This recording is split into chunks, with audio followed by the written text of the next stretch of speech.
Hi friends, today I want to share with you an easy recipe for this raisins panettone with candied fruits. The first step is to prepare the starter dough. I use half a cup of all-purpose flour, half a cup of lukewarm water, and half a packet of instant yeast. I mix them very well together, and once you have a dough consistency, cover it up and let that on the side to rise up. Then we'll start mixing the eggs. I use 6 eggs for this panettone. Add 1 cup of sugar over the eggs. Then use an electric handheld mixer to mix the eggs and sugar together until they are well incorporated. It takes about a minute or so.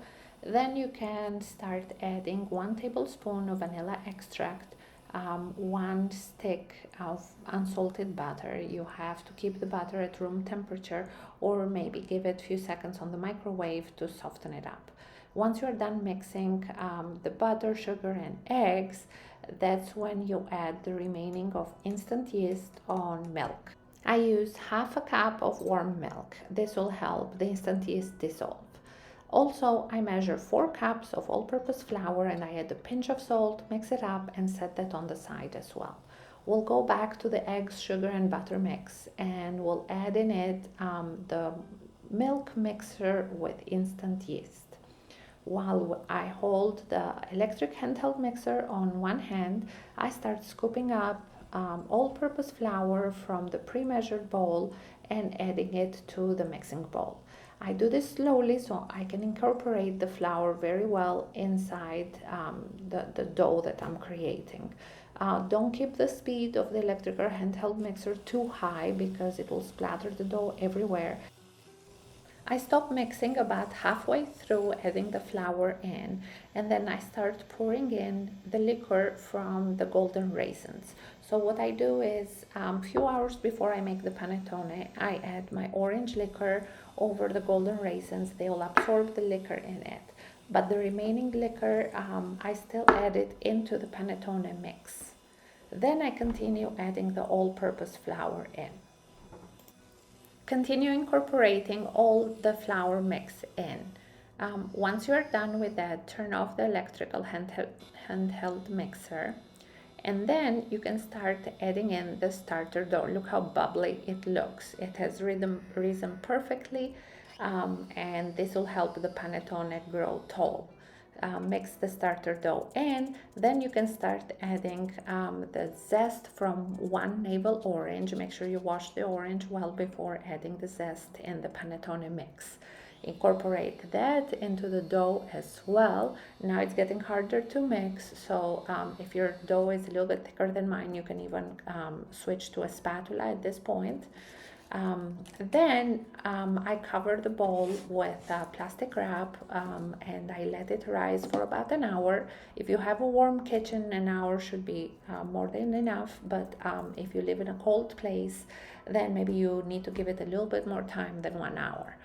Now I start adding in the raisins that are already full of the orange liquor we had let them marinate with earlier.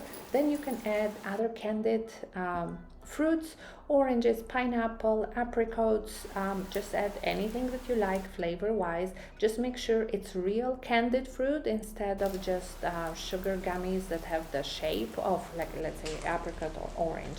You want to have the real deal in this. Then mix it with a spatula, and finally we are ready to add the dough on the paper mold. I'll put a link in the description of the video of the paper mold that I'm using.